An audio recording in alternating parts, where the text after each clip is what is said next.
about what we just watched is we just watched how a protein is made. We just watched 2 steps that show you how a protein is made. But the steps involved proteins.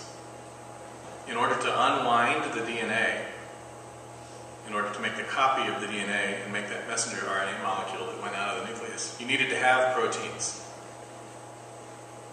Then, when the messenger RNA went out into the cellular fluid and the ribosome assembled around it in order to start creating the protein, that ribosome itself is a protein. So, how did you get the first protein that was a ribosome made if you need a ribosome in order to make protein? Do you see what I'm saying? There's a chicken-egg problem there, a big chicken-egg problem there. If you believe that we gradually evolved 1 step at a time, over time, you have to say to yourself, what caused information to be in the DNA over here, in this molecule, that describes how to make a protein over here in this structure? And in order to get the information from here to here, you've got to already have proteins.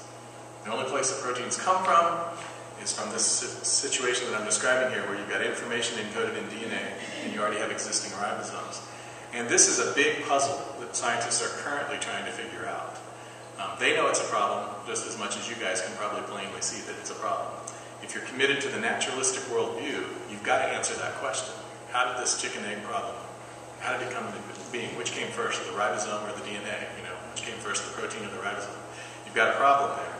And they never stop. Okay, you're a scientist, you keep going. You don't just throw up your hands and say, I can't figure this out, God must have done it. That violates, one of the prime directives of science. So they are looking, and there are people who are postulating that there was a world of biochemistry that occurred before the world that we currently have. We live in a world that's dominated by proteins and DNA and messenger RNA. They postulate that there was a world before that was, they call it the RNA world, where all there was RNA, and there weren't, and there wasn't the structure that we see now in the cell. But it's just a hypothesis at this point. They haven't proven it. There are some hints here and there that maybe it might be true. But they are exercising great faith that there must be a naturalistic explanation for the complexity that you just saw in those videos. And so I guess I'm just telling you that so that you know that they don't know the answer either. Okay? You might look at that and say, I don't know how that works. But they don't either. Okay? They know how it works. They just don't know how it came into existence. They're just as ignorant of where we all came from as the monotheistic side is. We don't know how God did it. They don't know how evolution did it. Okay? They believe in it. They're committed to that naturalistic worldview the same way that some of you are committed to the monotheistic worldview. Both sides don't have an answer for how that complexity came to being that you would consider to be a scientific answer. They both have metaphysical answers to that question. Okay? The other thing that addresses, that those videos address, is they address the question of how could something so improbable happen. When you look at the structure of a protein or of an enzyme, it is an exact sequence of amino acids in an exact chain that then folds up and creates that enzyme structure. For a long time, people wondered how that could happen. If you just mix up a bunch of amino acids, they might react in any order. They might link together as Tinker Toys in any particular order. The question is, how do they get into the exact same proper order for the structure to form? Well, you can see that that the game is front-loaded here. The information on how to link them together in the right order is stored in the DNA molecule. If it wasn't for the DNA molecule providing the instructions on what order to link those amino acids together, you would end up with protein mush. You could probably eat it. It might taste good with mustard, but it isn't going to do the task that it's supposed to do. So that's a probability question. I think Reed had a comment he wanted to make about probability at this point. Is that correct? Did you want to jump in at this point or not? You want to do it later? Okay. But basically, it's highly improbable that you can take 21 amino acids, throw them in a beaker, mix the beaker up, and have a particular protein sequence form. But the reason that it happens is because the DNA is governing the process. There's information encoded in the DNA that tells you the exact order that they go in. All right, well, I'm going to switch gears here now. We're going to leave biochemistry behind, and we're going to talk about a different topic that in a lot of people's mind is related, but in reality, which is a separate topic. which is how old is the universe. Young Earth creationists think that it's young, old Earth creationists think that it's old, theistic evolutionists think that it's old, and obviously atheistic naturalists think that it's old. So there's this question, this burning question: how old is the universe? Is it young or old? Who's asking the question? Well, I can tell you who's not asking the question. Scientists are all 100% convinced, and know beyond a shadow of a doubt, that the universe is old. There's absolutely no question that the universe is 13.8 billion years old. You can look at any of those scientists, and many of them are on TV, many of them are popular authors. There's just simply no scientific question. There's no serious scientist anywhere on the planet who is currently investigating whether or not we're wrong about this, and that maybe the Earth is only 6,000 years old. The only people who have the time to ask these questions are the monotheists. Some of the monotheistic scientists are still looking for evidence to try to show that the Earth is young, and some of the monotheistic scientists are saying, no, guys, you're wrong. The Earth is old.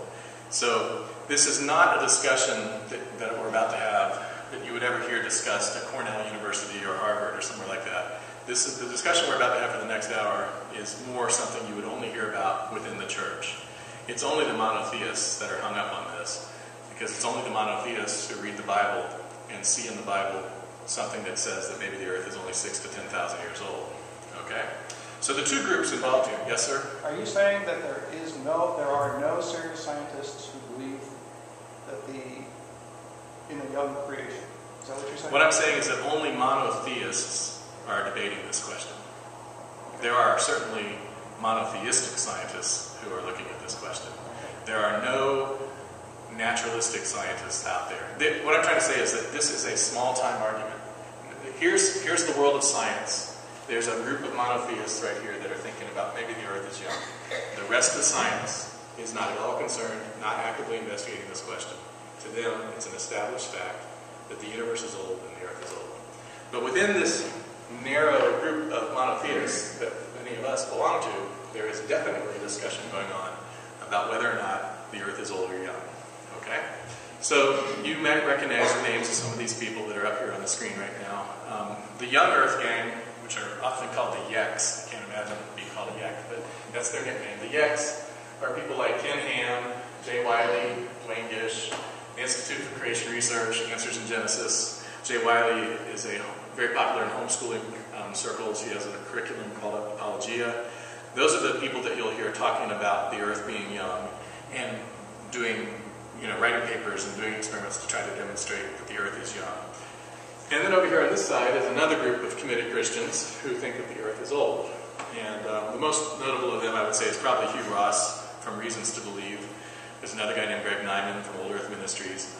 And then they all, both sides have got their cadre of followers and cult members that listen to either side, and then support them and send them money and all that kind of stuff. So there's a large group of scientists on both sides of the equation within the monotheistic community. So I just want to emphasize that the question of whether the age of the Earth and the universe, whether it's young or old, that it is 100% completely and entirely, totally an intramural monotheistic debate. Outside of the monotheistic world, nobody gives it a minute's worth of thought. Okay? So why are the monotheists hung up on this question? Why are we still discussing this issue when the rest of science has decided that it's old? And here's the answer. If you're a conservative and you're looking at this question of whether the Earth might be old or young, you might say something like what I'm showing you here in quotes. If there was a real proof, then we should have to proceed with great circumspection in explaining those passages of Scripture which appear to teach the contrary. In other words, we got a problem. Okay? Houston, we've got a problem. Okay? We've got the Bible telling us that it's 10,000 years old, and all of science telling us that it's 4 billion or 14 billion years old. We've got a problem if it's really 14 billion years. Well, who said this? Who am I quoting here? This is who I'm quoting. I'm quoting St. Robert from 1542 to 1621 is when he lived. He said, if there was a real proof, then we should have to proceed with great circumspection in explaining passages of Scripture which appear to teach to the contrary, and we should rather have to say that we did not understand the Scriptures than to declare an opinion that has been proven true to be false. Who was he talking about? What was he coping with at that period of history? Well, ellipses can be dangerous. I omitted an important part of his quote. What he was talking about was this. If there was a real proof that the sun is at the center of the universe, and the earth is in this third sphere, and that the sun does not go around the earth, but rather the earth goes around the sun, then we should have to proceed with great circumspection in explaining those scriptures which appear to teach the contrary. In other words, back in his day, 300 or 400 years ago, he was confronted with this real theological problem. The scientists are telling us the earth goes around the sun, and that contradicts the scriptures. He was trying to defend geocentrism at that time. He was wrong, but he felt threatened by what science was saying. The mistake the church made back at that point in history was they ignored the data. They refused to look through the telescope and see what Galileo was saying. And they were wrong. And we all know that it's very dangerous to ignore the data, even when the truth is inconvenient. This is one of our favorite people right here, Vice President Al Gore. He says if you ignore the data, you're going to be standing on thin ice. Okay? You've probably all seen this graph if you've watched his movie, An Inconvenient Truth. Or if you haven't watched his movie, An Inconvenient Truth, you've probably seen the data in the newspaper. This is the temperature of the Earth over the past, a couple hundred years. And you can see as history goes along, the temperature of the Earth's been puttering along just fine. But since the onset of the Industrial Revolution, the temperature has started to go up. This is what's called the famous hockey stick graph. This graph is what convinced most policymakers that, hey, we got a problem here. The Earth's warming up, we've got to ratchet down our CO2 emissions, and we've got to stop driving around our cars, and so on and so forth. Okay? The data looks pretty convincing. Well, where do they get this data? They get this data by looking at historical phenomena like tree rings, and ice cores from New Zealand, or I'm sorry, not New Zealand, Greenland. There aren't any ice cores in New Zealand. Ice cores in Greenland. They look at coral reefs off the coast of New Zealand and Australia, and they can see what's happened over the years with the temperature by looking at these things and looking at the relative ratios of different kinds of gases and the thicknesses of the rings and so forth. And they can deduce what the temperature was in the past by looking at tree rings and ice cores. So there's a poor cold guy there you see on that photo. He's just been drilling an ice core out of the ice shelf on the Greenland island of Greenland. And when you look at the data, sure enough, with the onset of the Industrial Revolution, we see an increase in the average temperature in the middle of Greenland. It goes from a frigid 32 degrees below to a balmy minus 31.6 degrees below. Okay, so there's been a warming there. And the question is, should Al Gore be worried about that? Or should we be worried about that? If you continue to drill deeper in the ice core in Greenland, in the ice cap there, you can go back further in history. And you see that at the time of Christopher Columbus, it was at least half as warm as it is now, with a little bit of increase there. If you go back a little bit further to the Vikings enjoyed living in Greenland, didn't they? They called it Greenland instead of Iceland, right? We all learned that in history class. They thought it was a great place. They had a nice settlement there. They had farms. Life was good in Greenland in the year 1000. And that's because it was warmer back then than it is right now. And the little peak that we see due to our CO2 emissions due to the Industrial Revolution is kind of small compared to what, I guess, the forces of nature did back in the year 1000. Should we be worried? Should Al Gore be worried? The Vikings liked global warming back in their day. If we go back a little bit further to the time of King Solomon or Abraham, by drilling deeper into the Greenland ice cap, we see that it's been even warmer than the medieval warm period at points in the past. The Industrial Revolution looks like a little blip when you look at this much history. Is Al Gore still not convinced? Well, let's go back the past 10,000 years and have a look at that. Look at the Industrial Revolution now. It's that tiny little blip right there at the very end compared to how much warmer it's been for the past 6,000 to 8,000 years. Not a problem. I'm not worried anymore. Can we make Al Gore even smaller? Yes, we can. If you go back to the previous ice age, you'll see that it was really darn cold for quite a while. And we're probably blessed to be living in this warm period up here, okay? And if you go back and look at an Antarctic ice core, you'll see that we're living in a warm period, and there's been many, many cold periods before, and many, many warm periods before. It puts it in perspective. You don't really need to sweat global warming, it doesn't look like that. No pun intended there, sorry about that. In searching for what he wanted to see, Al Gore made a mistake. He only looked at the data that agreed with his preconceived theory. And when I say Al Gore, it's not fair to say Al Gore. Al Gore was really just listening to the climate scientists who were searching for what they wanted to see and who were worried about global warming. Because there is an increase in temperature, you can see it. But it's just small compared to what's happened historically. But you might also be mistaken. In searching for what you want to see, you might also only look at what agrees. If you stare at this graph, what might you have missed when you were staring at that graph? Al Gore looks nice and small, just the way many of you probably want him to look. But what might you have missed? That might be what you might have missed. On the continent of Antarctica, we can dig down and we can look at the weather patterns for the last 400,000 years. There's that many layers of ice. That's scientific proof. Well, I shouldn't say proof. Nothing's ever proven in science. That is a strong scientific indication that the planet has been here at least 400,000 years. All of these scientists are trying to tell you that the universe is 3.8 billion years old, the solar system is 4.6 billion years old, and the Earth formed 4.5 billion years ago. Why are they telling you that? What makes these scientists believe this? Are they just making it up? Are they conspiring together in order to deceive all of us? Or do they see something in the physical world, or in the physical universe, that leads them to believe these things? Do they see data, like those Antarctic ice cores, that say, gosh, it's been here at least 400,000 years, that's a lot of snow. Question. What is, yes? How do they know it's 400,000 years old? I don't know, I'm not a Greenland ice core expert. I'm just saying they see enough, whatever data it is that they're looking at, they see that many layers, and they say it's 400,000 years. So it's predicated on the assumption that they know how thick a layer is. That's correct. And what it represents in time. Right, and they have Which reasons. may be predicated on their presupposition that there's an old Earth. I am not accumulated. an expert on ice cores. I do not know how they interpret it. I'm just pointing out, this is not absolute fact. It's just that there are presuppositions that come into this. Yes, they probably presuppose that every time they see a change in color as they count layers, that means 1 year. And they go down and there's 400,000 of them, and they say, oh, there must be 400,000 years worth of data here. I agree. That is an assumption.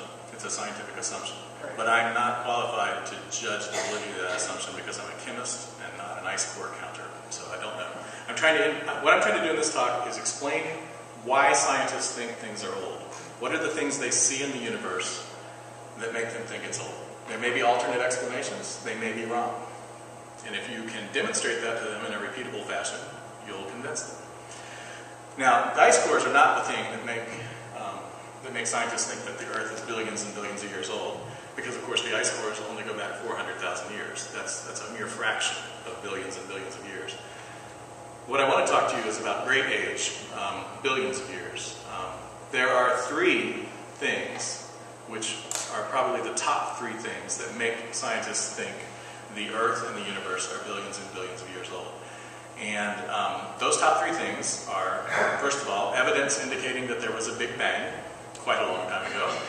And the key piece of evidence in support of the Big Bang is something called the cosmic microwave background, which sounds like a great name for a rock group. But anyway, the cosmic background is something that you can detect scientifically, and you can interpret it as you wish. And I'll explain how they interpret it. The other thing is, there is evidence that the universe is expanding. And so if it's expanding, then if you go backwards in time, it must have you would contract it back to its original size. And that, if you extrapolate backwards, you figure the universe used to be as tiny as a pea, or even smaller, and then it exploded out as part of the Big Bang. There is evidence of this expansion of the universe through something called the redshift, which I will again try to explain to you. And then the last thing is going to be Earth-centric, rather than talking about the universe. Why is the Earth old? Well, one of the main reasons that scientists think the Earth is old has to do with radioisotopic dating. And so I'll try to explain a little bit of that to you as well. So we're going to take each of these three things one at a time. So first of all, what is the Big Bang Theory besides a fabulously successful television show? The next few slides, I've intentionally made them have a black background because in the beginning there was nothing. And and I want you to remember that. There was no light in the beginning. It was just dark, okay? What scientists think happened is that about 13.8 billion years ago, the entire universe was compressed together in an infinitesimally small point, which they call the singularity.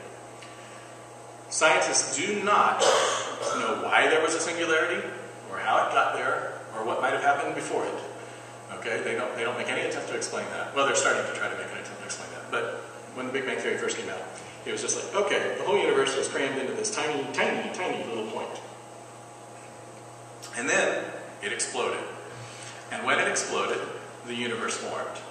And that happened about 13.8 billion years ago. Okay? So initially there was no light, then suddenly there was some light, then stars began to form, and then galaxies began to form, and so on. So that's just kind of a graphical representation there of what happened through the course of history, through the course of time, since the Big Bang. Now you may ask the question, how does a scientist study the Big Bang? How do they reproduce that in the laboratory? Let's hope they don't ever figure out how. They can make a big mess. Okay, how do they do that? Well, physicists do this. High-energy physicists do this. And theoretical physicists study this particular topic. So I am way, way outside of my comfort zone as an analytical chemist. What they do is they use math. Okay, they found that math works in other areas, like predicting the orbits of the planets. They use the same mathematical, theoretical principles that they use for that, and they try to apply them to what would it be like if all the mass of the universe was compressed together in a tiny little point? What would the conditions inside that point be?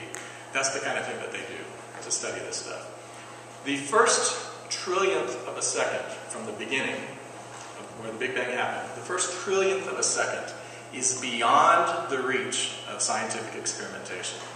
You can do math, you can come up with theories, you can talk about what you might think happened during that first trillionth of a second, but there's no way for us to reproduce the conditions that occurred during that first trillionth of a second in the laboratory or in any kind of particle accelerator.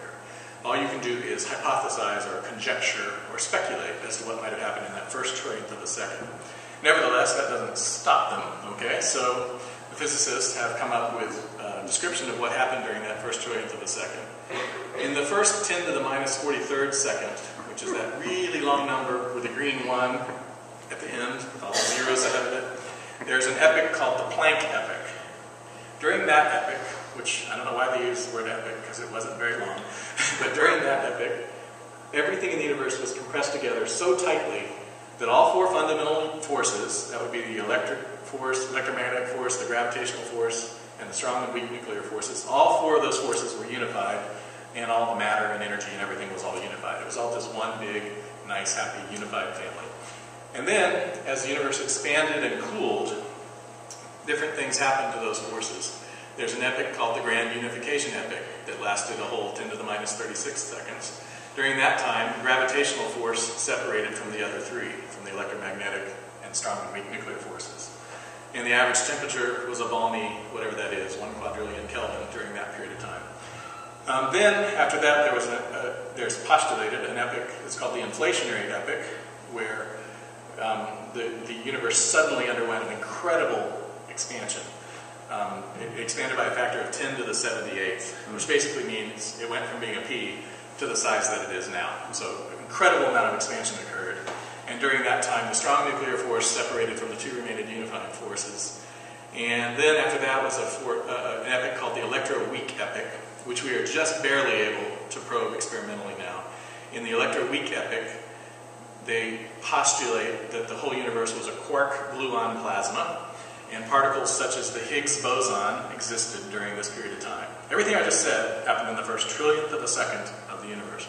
The Higgs boson, you may have heard about it in the news. They have been able to, they think, confirm the existence of the Higgs boson particle. What they did was over in Europe, they have a collider called the Large Hadron Collider. And in the Large Hadron Collider, they were able to mash particles together at high energy and produce very high energy conditions similar to what occurred in the Big Bang. And they think they spotted the Higgs boson. So maybe we're getting to the point where we can cross that trillionth of a second boundary and look back a little closer to the beginning of the Big Bang. But most of what you see on this slide is stuff that is only postulated based on application of physical and mathematical theory. It's not based on experimenting. Yes, sir? Is that subject of the falsification thing you talked about earlier?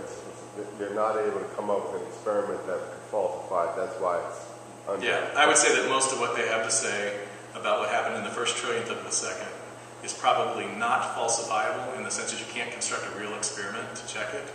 However, some of what they have to say about this period is falsifiable in the sense that if a physicist postulates that something happened during this time and the equations that they use to say or to prove that it happened turn out to be wrong, the equations themselves might be falsifiable.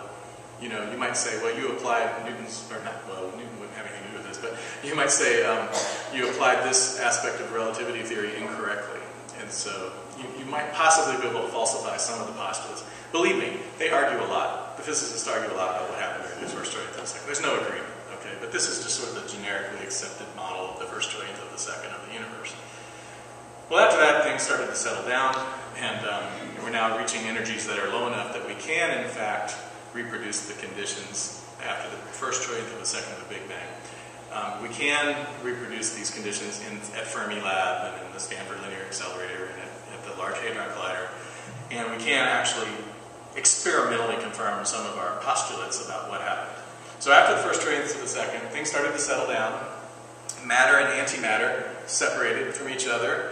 And for some strange reason, there was more matter than antimatter. I don't know if you know much about matter and antimatter, but when they meet, they annihilate each other. If equal amounts of matter and antimatter had formed, they would have annihilated each other, and the Big Bang would have been a big nothing, okay? Nothing would be left. But for some reason, there's a little bit of asymmetry that caused a bit more matter to be formed than antimatter. The antimatter devoured most of the matter and left behind a little bit of matter, which is the matter that you and I are, okay? The matter that's left. Okay, so something very curious happened during that epoch. And also at this point in history, some really well-known subatomic particles began to form, like leptons, things like electrons and so forth. Then what happened is after 10 to the minus 6 seconds, so that's a microsecond after the Big Bang, protons and neutrons began to form out of the quark-gluon plasma. Most of you have heard of protons and neutrons. They formed, but they didn't join together yet to make atoms or anything like that. Then after about a second, a similar thing happened with the electrons and positrons. Electrons and positrons are matter and antimatter. They started annihilating each other, but they stopped annihilating each other after about a second, and there were enough electrons left over to kind of combine with the protons and neutrons to make atoms. Okay? But after a second, the protons, neutrons, and electrons are still moving at relativistic speeds. They're still going pretty fast. They're starting to slow down. A few minutes after that, the temperature of the universe cooled down to a relatively comfortable, looks like 100 billion Kelvin there. And the density of the universe had been very, very dense, packed quite tightly together. It had expanded enough now that the density of the universe was about the same as air, thin air around us. At this point, the neutrons combined with the protons to form deuterium and helium nuclei, and also a little bit of lithium. But no atoms had formed yet as of this point. All there was nuclei and electrons that were moving way too screaming fast to park themselves and orbit the nucleus of an atom. So what you've really got here is a high temperature condition where you've got the makings of helium and hydrogen, but the electrons are so excited they don't want to settle down and marry a proton and become an atom. So you've got a plasma at this point. And we can easily make these kinds of plasmas here on Earth. You just take a bunch of hydrogen or a bunch of some of the gas and you pump energy into it until the electrons fly off of the atoms, and you get this nice glowing plasma. So the universe was basically a plasma after a couple of minutes. Very uncomfortable place to be. And then, for the next 379,000 years, the plasma just started cooling down. As the universe expanded, the plasma cooled down. And it was very dark. There was no light. And the reason there was no light is that the energy that would have made light was still bound up within the plasma. Keeping those electrons moving requires energy. And so there was no light. But after 379,000 years, the universe cooled to the point that the electrons finally said, okay, we're going to settle down and get married to a nucleus, and we're going to become a lithium atom, or we're going to become a helium atom, or we're going to become a hydrogen atom. And so the plasma cooled after about 379,000 years. And all the energy that had been bound up in the plasma suddenly was released, and there was light. And the universe was at about 3,000 Kelvin when this happened, which is, for all practical purposes, is still really darn hot, okay? 3,000 Kelvin. And what we see as a result of this is that when that thermal energy of the plasma was released in the form of photons, light went in every direction, all at once, from every point in the universe. It was like somebody took a snapshot and the flashbulb went off. Any direction you would have looked in this universe, there was light coming from it. And it was light from a 3,000 degree Kelvin plasma. Well, what does light from a 3,000 degree Kelvin plasma look like? It looks just like these bulbs you see around us here. An incandescent light bulb has a filament in it, a tungsten filament in it. I assume some of these are still incandescent. I don't know whether we have all Al Gore light bulbs now or not, but if we have incandescent light bulbs and all these lights here, there's a filament in it, and it's been heated up to 3,000 degrees Kelvin. This is why you don't want to touch the filament inside of a light bulb. This is why light bulbs get hot, okay? And a hot tungsten filament puts off light across a wide range of wavelengths, across a wide range of colors. And the red line you see on the graph in the bottom there shows you the intensity of the light that's given off by a hot tungsten filament. It's most intense near the red part of the rainbow there. The intensity is pretty high. And it's very intense just south of that in the infrared region of the spectrum, which is why it's hot. We typically associate infrared radiation with heat. But it's also giving off yellow light and blue light, purple light, even a few ultraviolet, even a little bit of ultraviolet. So wear your sunscreen next time you're underneath the incandescent bulb. And then it gives off a lot of other radiation at longer wavelengths going down into the microwave region. That is what the good old incandescent light bulb looks like. And it turns out that the universe cooling after 379,000 years, when it gave off that big first poof of light, it was also at about 3,000 Kelvin. And so it must have looked just like that if you were there. Now everybody take a moment and just stare, keep your eyes still, and stare at one of these chandeliers around here. And now close your eyes and see if you can see that chandelier still when your eyes are closed. You do. It's imprinted on your retina. In the same way that that light's imprinted on your retina, that big flash of light from the beginning of the universe is imprinted on the universe. There's still a residual radiation that we can detect from coming from all directions, no matter where we look in the sky, that is that radiation from that 3,000 degree Kelvin, world's biggest ever incandescent light bulb in the universe. Okay? And we've made a picture of it. We've taken radio telescopes and mapped out the sky, and we've measured the imprint of that light in every direction. We can still see that first light in every direction we look. And the way we measure it is with one of those giant radio telescope arrays that you see there. No matter where we point one of those radio telescopes, we see that background radiation, even if we're not pointing directly at a star.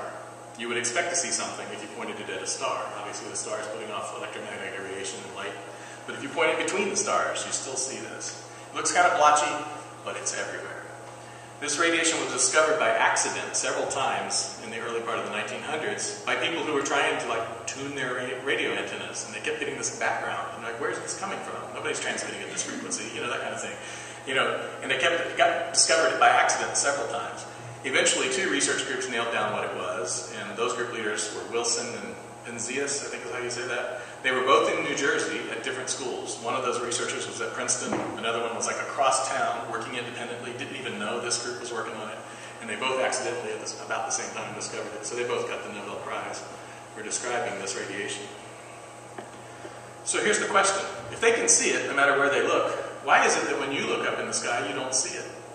When I go out at night, I see beautiful stars and wonder whether or not there's a God. I don't see white light everywhere I look. Okay? Why can't I see it? I also can't see those blue lines that connect together the stars, no matter how hard I look. Why can't I see it? The reason that we cannot see the cosmic microwave background, or this background radiation that's left over, is that profile that I showed you, that has that big thick red line there that describes what a 3,000 Kelvin incandescent light bulb looks like, it no longer looks like that. What's happened is that, first of all, as the universe has expanded, the overall intensity of that light has gone down. It's not as bright as it used to be. But more importantly, as the universe has expanded, the wavelength of that light has shifted. And it has shifted in that direction towards longer wavelengths. as the universe recedes, as different objects in the universe recede from one another, as the universe expands, the wavelength of the light gets stretched out to longer wavelengths. And so what was once visible light at the beginning of the universe has now shifted to such a long wavelength that it's in the microwave region of the spectrum. And so the background radiation that we see wherever we look in the universe is microwave radiation, and your eyes can't see it. But a big giant radio antenna can still see it. So that's why we don't see it. Now, what I just alluded to there, this lengthening of the wavelength, is something called the red shift. The red shift is the tendency of light from distant galaxies and distant stars to be shifted to longer wavelengths via something called the Doppler effect. It happens because that thing is moving away from you really, really fast, the thing that you're looking at. And even though it might be putting off light that's, say, green, it's moving away from you so fast that the light doesn't look like green. It may look like yellow or orange or red because it's being shifted to longer wavelengths. That's called the red shift. It's the tendency of the spectrum of a star to shift to lower wavelengths because that star is moving away from you. So as the universe expands, the galaxies are rapidly accelerating away from each other, and when you look at ones that are a long way off, they don't look the right color. Their color gets shifted towards the red end of the spectrum. You're probably familiar with the Doppler effect, and I'll see if I can demonstrate it to you here in just a minute. But before I do that, I want to show you just a map of the known universe right here. We've mapped out the sky, found all the galaxies that we can see, and we can see about 43,000 galaxies pretty easily. Somebody decided to put them on a big map. This is the map. That's the known universe. You're in the middle, and anything that's out at the edge is a long way off and moving away from you really, really fast. And so the color of the things out on the perimeter there is shifted towards the red end of the spectrum. The galaxies that are nearer to us aren't moving away from us quite as fast, and they look about the right color. Okay? The width of the universe, by the way, that's on this map is 380 million light years, which is an incredible number of miles across. The universe is really, really big. Okay? This is an illustration of the Doppler effect. I just described the Doppler effect in the context of what happens to light when something's moving away from you really fast. Most of you are familiar with the Doppler effect more in the context of sound waves rather than light waves. You guys know that when an ambulance approaches you, it has one sound, and the siren is coming towards you. And then after it passes you, it has a different sound.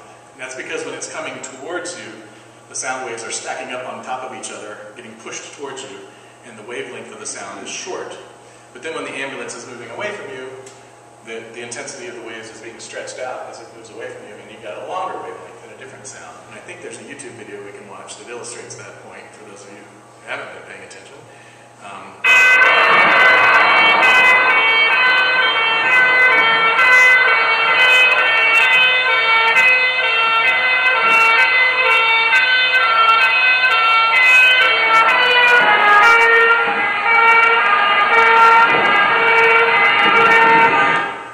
So we've all experienced that sound. We've heard that when things go by us really fast like that. So that's the Doppler effect as applied to sound. When something's coming towards you, its wavelength is shorter, and it sounds like a higher frequency sound. When something's going away from you, the wavelength is longer, it sounds like a lower frequency sound. Same thing happens to light. Now, you can imagine how startled scientists were when they first saw this effect. I mean, many scientists have studied hydrogen during their lives. Hydrogen is the simplest element, and we know a lot about it. We've been studying it out the wazoo for at least the past 200 years. One of the things that's well known about hydrogen, besides the fact that it's everywhere in the universe, is that when you put it in a tube in the lab, like a neon light, neon light is a glass tube filled with neon. Forget the neon. If you take a tube and fill it with hydrogen instead of neon and apply electricity to it, it gives off light at particularly well-known bands, at particular colors, at particular wavelengths. And one of the bands that you see in the hydrogen spectrum is at 656.285 nanometers. That's a particular wavelength that corresponds basically to reddish, orangish light. Well known.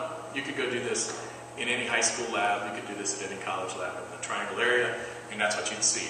This thing's giving off light at several known bands, one of which is the one that's at 656.285 nanometers.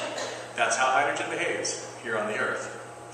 You could also point a spectrometer at the sun, and the sun is a big glowing ball of hydrogen, and you could look at the light coming from the sun, which is relatively close by, only 90 million miles or so away, and the light will look the same as this. You look at the spectrum for the hydrogen that's excited, that's in the sun, that's really excited and giving off light, and you'd see it giving off light at certain particular wavelengths, and one of them would be the one at 656.285 nanometers.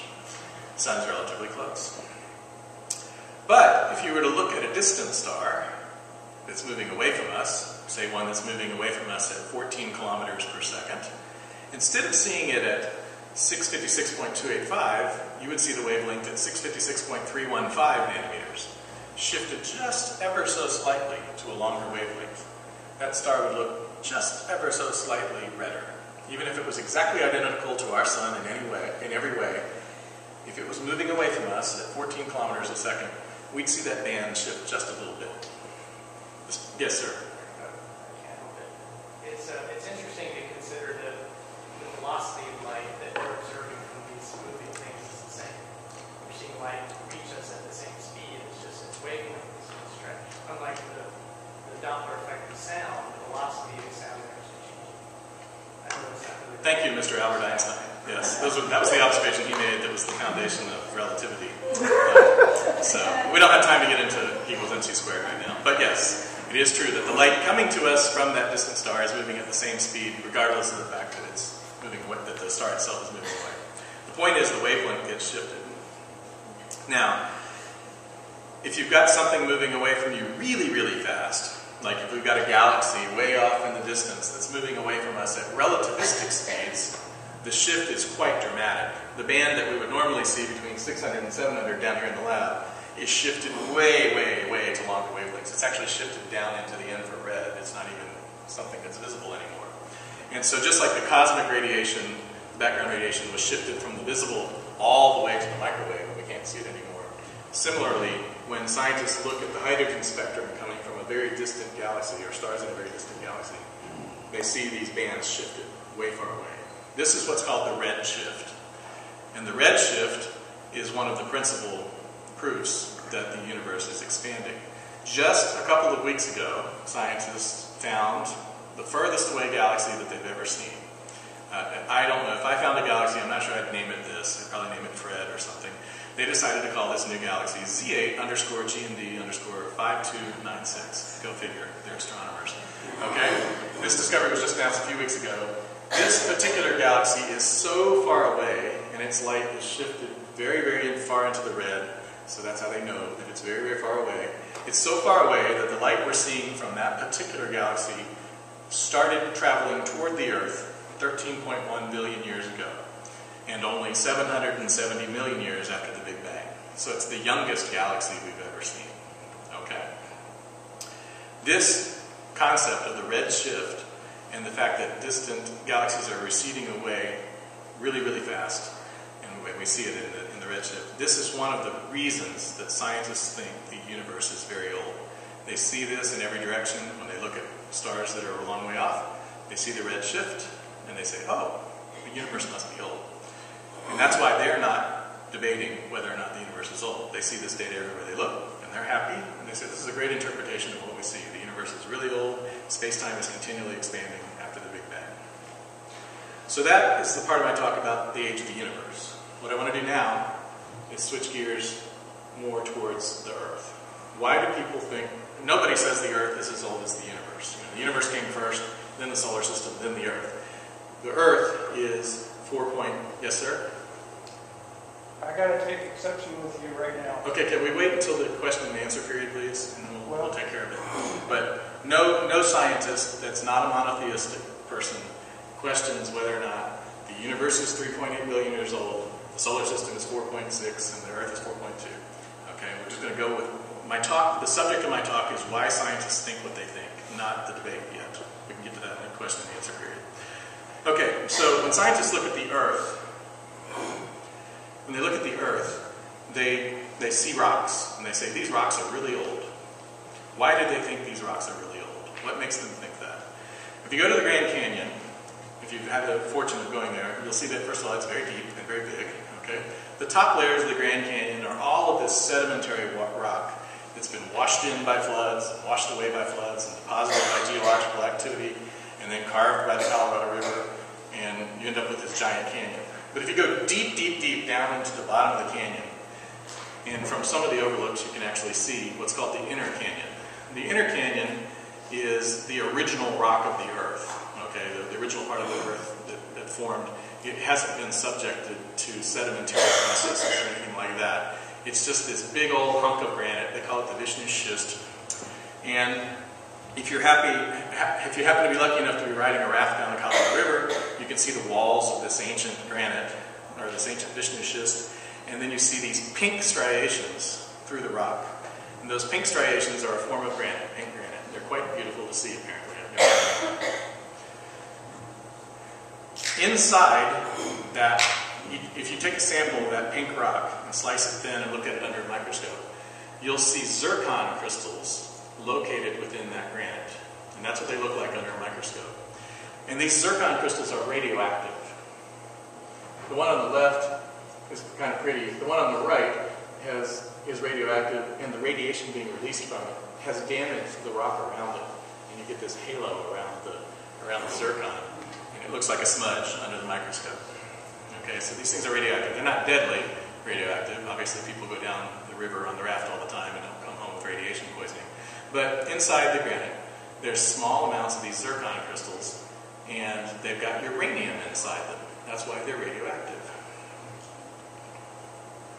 Now, if you look at the crystal structure, the atomic level crystal structure of zircon, this is what it looks like. On the left, I've got a picture of a perfect zircon crystal. And if you look really closely, the words aren't very big up there, but the red dots in that perfect crystal are oxygen atoms.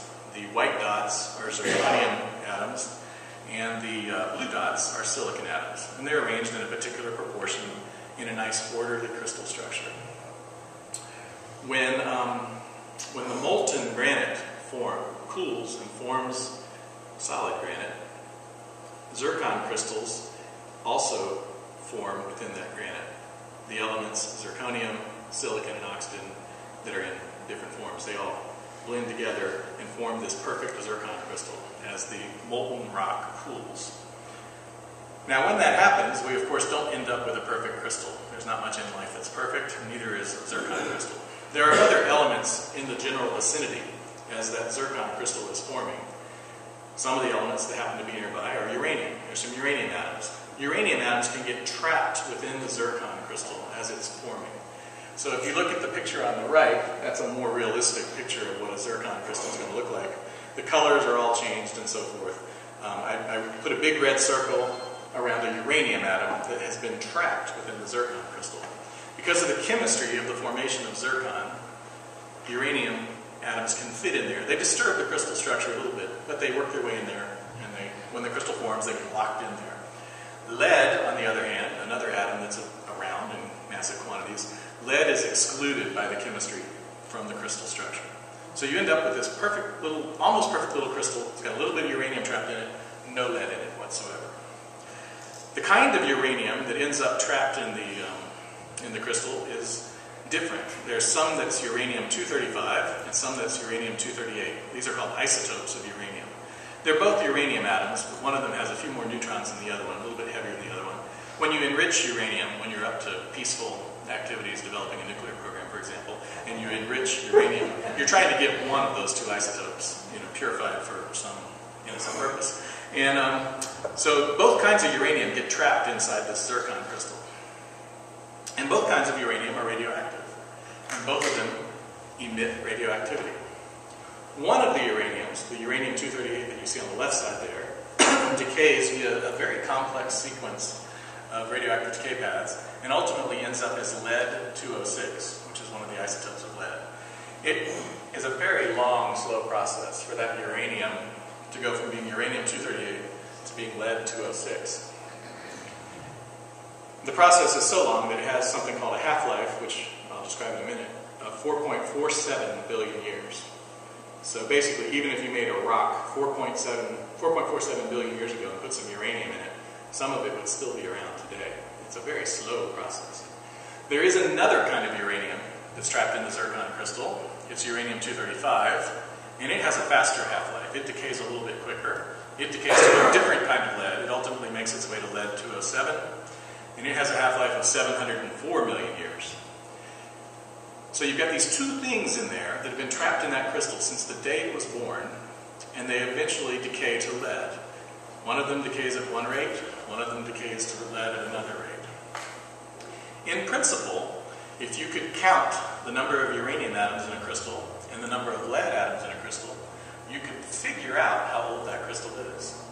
The fact that radioactive decay occurs at a predictable, known rate, you can use that kind of as a clock to measure the age of a rock. So if we imagine, I've got three rectangles up there. If we imagine that the top rectangle is a zircon crystal that formed at some point in the past. When it first formed, all it had in it was, let's say, uranium-235. So the red dots that I have in that rectangle represent uranium-235. After one half-life, which is 704 billion years in the case of uranium-235, half of those red dots will have switched over to green dots, where the green dot represents the lead. So the uranium, when it decays, uranium has an unstable nucleus. It starts spitting out protons and neutrons. It goes through that big series of steps. Eventually, it ends up as lead. The uranium nucleus is so unstable, that's why it's good for making bombs. The uranium nucleus is so unstable that it wants to get rid of some of its protons and neutrons. And as it does that, it changes from uranium into lead over the course of this long period of time. So after 704 million years, about half of the uranium atoms that were trapped in that crystal on the day it was born have now converted over to lead. If we wait two half-lives, which would be 1,408 million years, another half of the uraniums would have decayed to lead, and now there's only a quarter of those dots that are red, and the other 75% of those dots are green, representing lead. And if you waited another half-life, then another amount of those red dots would have turned to green dots. And so if you have a way to sample a zircon crystal out of a piece of granite and count the number of leads and count the number of uraniums, you can probably predict how long it's been since that crystal was born. If you assume that when it was born, all it had in it was uranium and no lead. And chemically, we know that about zircon, that it excludes lead. So that is the general idea, minus all the mathematics, to describe how it is that scientists use the relative amounts of different atoms that they see in a rock to predict the age of the rock. I don't really want to go through the exponential decay mathematics. Those of you who have had science classes already know it, and the rest of you would be put to sleep by it, so I'm not going to go through that. But just as an example, if I were to dig up a fresh sample of zircon out of the freshly dug up sample of zircon out of the Grand Canyon and start looking at it, if I counted the amount of uranium and the amount of lead that's in the thing, counted all those dots, I actually made up some numbers here. Let's say there were 27 uranium atoms, and then the total number of atoms is 69 plus 27. It means about 25% of them are still uranium, the rest of them have turned to lead. I would say, well, that thing's about 1.4 billion years old. You know, that's basically how they do it, okay? They have machines that measure the amounts of the different kinds of atoms that are in a sample, and then they use those machines, they're called mass spectrometers. They use those machines to figure out the isotopic abundance and ratios, and they do the math using exponential decay mathematics, and they predict the age of the rock. When you do that with the pink rock that has crept up into the Vishnu schist at the bottom of the Grand Canyon, you arrive at an age for that pink granite, that molten pink granite that somehow crept up from the Earth's magma up through these cracks in the still older rock, that's the dark colored rock. You find out that that thing's full of zircons that are 1.6 to 1.7 billion years old. And that means that the rock that they crept up into is even older than that. And this is just one observation that has been made. There are lots of rocks in the world, lots of different kinds of rocks, lots of different kinds of crystals, lots of different kinds of isotopes. And based on those kinds of observations, scientists have concluded that these rocks have been around for at least 1 billion years, on out to 4 billion years. There are some assumptions that go into this scientific statement that rock was that old. In order to use radioisotopic dating, you make a few assumptions. One of the assumptions you make is that the half-life of a radioactive isotope never changes. That number I read to you, 704 million years, or whatever I said, you know, the amount of time it takes for half the uranium to decay away, you say that that number never changes. You assume that throughout all of history, back to the beginning of the universe, half-lives have never changed. All radioactive isotopes behave the same way all the time, everywhere they are in the universe, at all times throughout the universe. That's an assumption. A good one, I think. Another one is that you are assuming that the initial amount of the parent atom is known. You're assuming you can know somehow how much uranium got trapped in that crystal. You're also assuming that you know how much lead was in that crystal the day it was born. Now, for the example I chose for this talk, the zircon crystal, we know it can trap uranium, and we know it excludes lead. So we know that there was no lead in the crystal at the time it formed, and we can count how many uraniums are in it and how many lead atoms are in it now, and know how much original uranium there was. So for the zircon situation, these assumptions 2A and 2B are pretty valid. 3A and 3B start to be a little more troubling. You have to know whether any additional uranium crept into the crystal throughout that entire 1 billion years of its life since it was born. You have to assume that during that whole time, no additional uranium leached into that crystal. Or if it did, you have some way of knowing how much did. And you also have to assume that no uranium leached out of that crystal during that entire billions and billions of years that that rock has existed. Either one of those two things, if they're not taken into account, throws off your estimation of the age of the rock. So you have to be able to definitively say, I know how much uranium leaked in, or I know how much uranium leaked out during that whole lifetime of that rock. Ditto for the daughter atoms. I said that all the lead that you see in the rock at the end of the day, when you dig up that rock and you count the lead atoms, you have to assume that all the lead you're seeing there is the right amount of lead. That you have to assume that no lead leached into the crystal and no lead leached out of the crystal. Or if that process did occur, and it does, people know that these things occur when they're looking at these rocks, you have to have some way of correcting for any error that might have been introduced by that. Those are all the assumptions that go into radioisotopic dating. The people who do this for a living are able to meet all of those assumptions to the satisfaction of their antagonistic scientific colleagues. There are ways of knowing whether something leached into the rock or leached out of the rock, and those errors, those potential errors, have to be accounted for. They can know how much is leached in and how much is leached out. If they didn't know, then their age prediction would be wrong. How can they know? What is it that they're looking at that lets them know whether any additional lead has come in or any additional lead has come out? The way they know is that we aren't just looking at uranium-235 and lead-207. If you remember, when we were back looking at the original decay path, which is this one here, I think I just went too far. Hang on. There we go. There's not just uranium and lead in that rock as a result of all the decay that occurred. There's all those intermediate things in there as well. The uranium first decayed to thorium, and then it went back up to uranium, then it went to thorium again, then it went to radium, and radon, and polonium, and lead, and bismuth, and there's all these different elements that are in there. When you first made that zircon crystal, all it had was uranium strapped in there. But those uraniums have not all just decayed all the way to lead. Some of them are still back at bismuth, and some of them are still back at radon and these other things. They can look at more than just the ultimate parent and the ultimate grandkid isotopes, and they can look at some of the intermediate ones. Also, there's two different kinds of uranium here. One of them is decaying at 704 million years, and the other one's decaying at 4.47 billion years. If you think that maybe some of this lead-207 creeped into your crystal, you might be able to correct for the amount that crept in by looking over at this particular decay path here. Now, I'm not going to show you all the complex mathematics that's used to do all this. I don't have time for that. It would take several days. But generally speaking, when they do a dating process, they don't just blindly look at the parent and the ultimate granddaughter. They look at everything. And they know that things leach into the rock and things leak out of the rock. And they account for those things. And after they do all that, at the end of the day, they conclude that the rock is really, really old.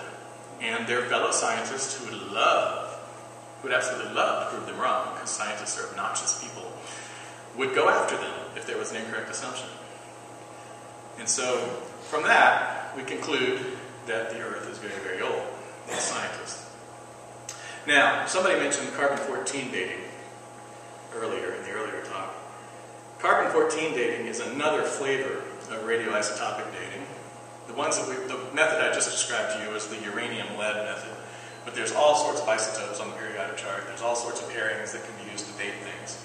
But the thing that's used to date organic things, things that have been made in the last 10 or 20,000 years, is carbon-14 dating. It's based on a couple of different assumptions than the ones that we used for the rock.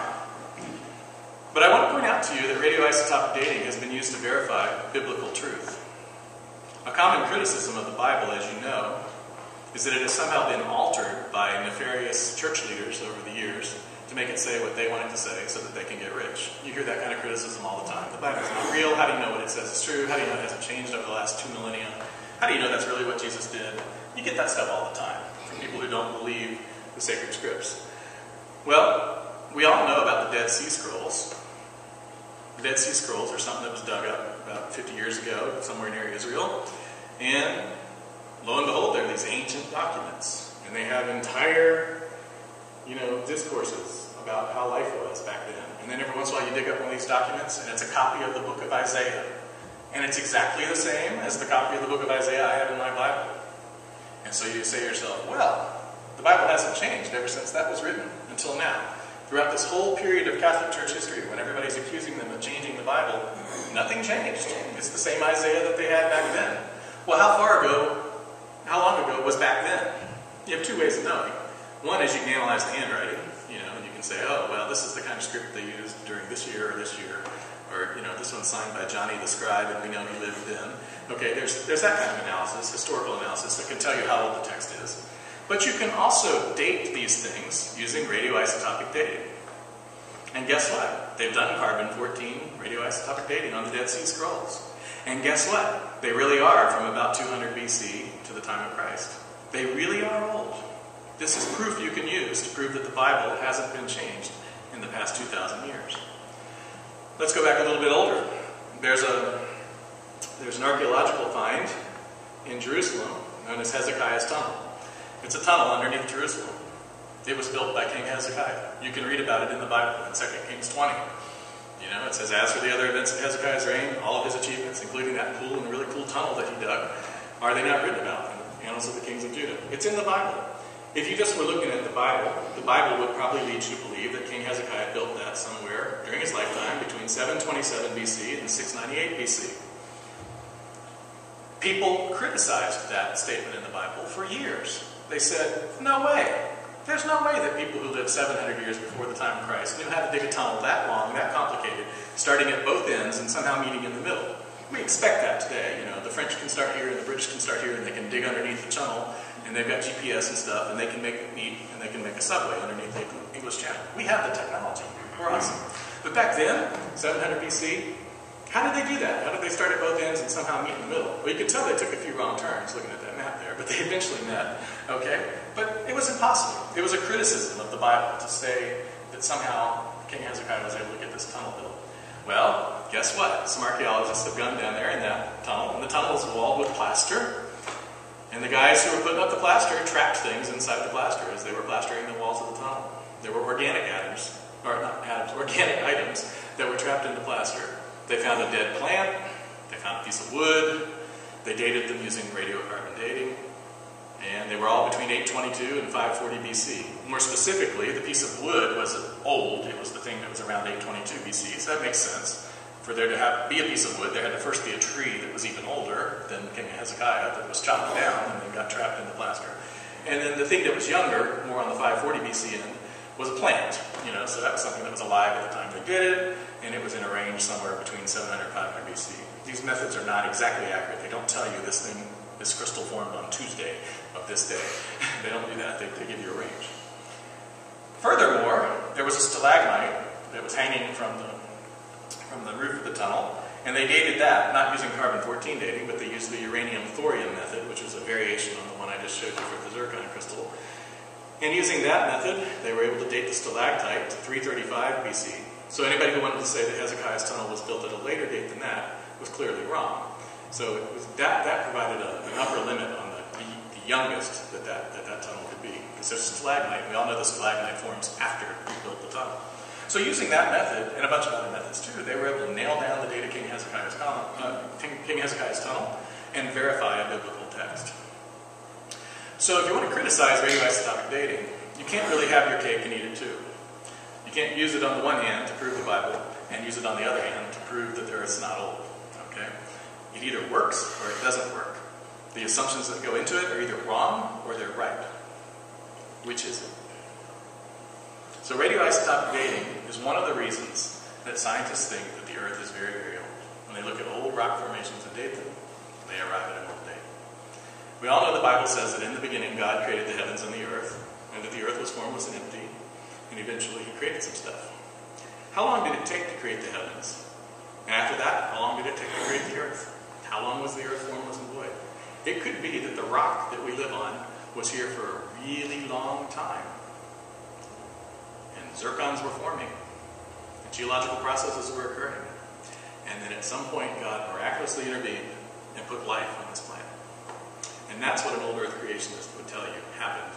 That's why an old earth creationist would tell you the earth is old, but I don't believe in evolution. I think God miraculously did what he did. And that's all I've got on